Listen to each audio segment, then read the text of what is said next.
Hadin ke jenglek ke jeng utrom Presiden jeng kari Amerika. On pun pai keliang kari Kanada, kari Meksiko pat kari China. On kun thama Persia utrom Persia ya udrong. Tom tanya sengap ya gini kabar kan. Bat ngapedang subhai pi iwi piwe ke bapet ya gini video. Bat ke kesan ya gini channel. Lara baik nang dai betumai ke bapet ya gini video. Lana ke bapet ya gini channel. Subah subscribe bai pila bani i. On ngelapen mi isu ya gini pat video. Katba kajing perkiu khajana jeng Presiden kari Amerika kata Donald Trump.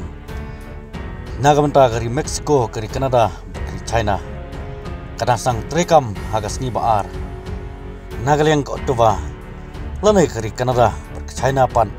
Lapan kari lupa digilat jengekun. Kiba temu banyada yagi hok bat yagi jeng mentoy. Kum subenta banyakun Persia ya kajing lek jeng Trump ke China ru ke temu. Ban kenyat ia ke US hagal yang dimarab bat ki marbam jong ke US. Ke Presiden jong dari Meksiko ke Claudia ke berngamru bagan jubab ahlor isin jam jong Trump daga baong ngidon ia ke plan B C bat D. Kumju Menteri Rang Badu jong dari Kanada Justin hagas kini kong ulaong bakam don kenano kajing pensisa nagamta ki kam jong ke US bat ulakular ban budor yagi marbam kibawan US nadu kasini balang.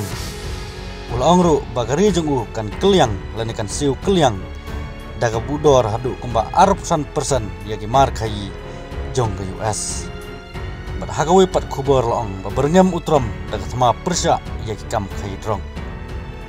Presiden jong US Donald Trump baberngem manhiar sama Persia yagi kenhun kai drong jong ke Meksiko.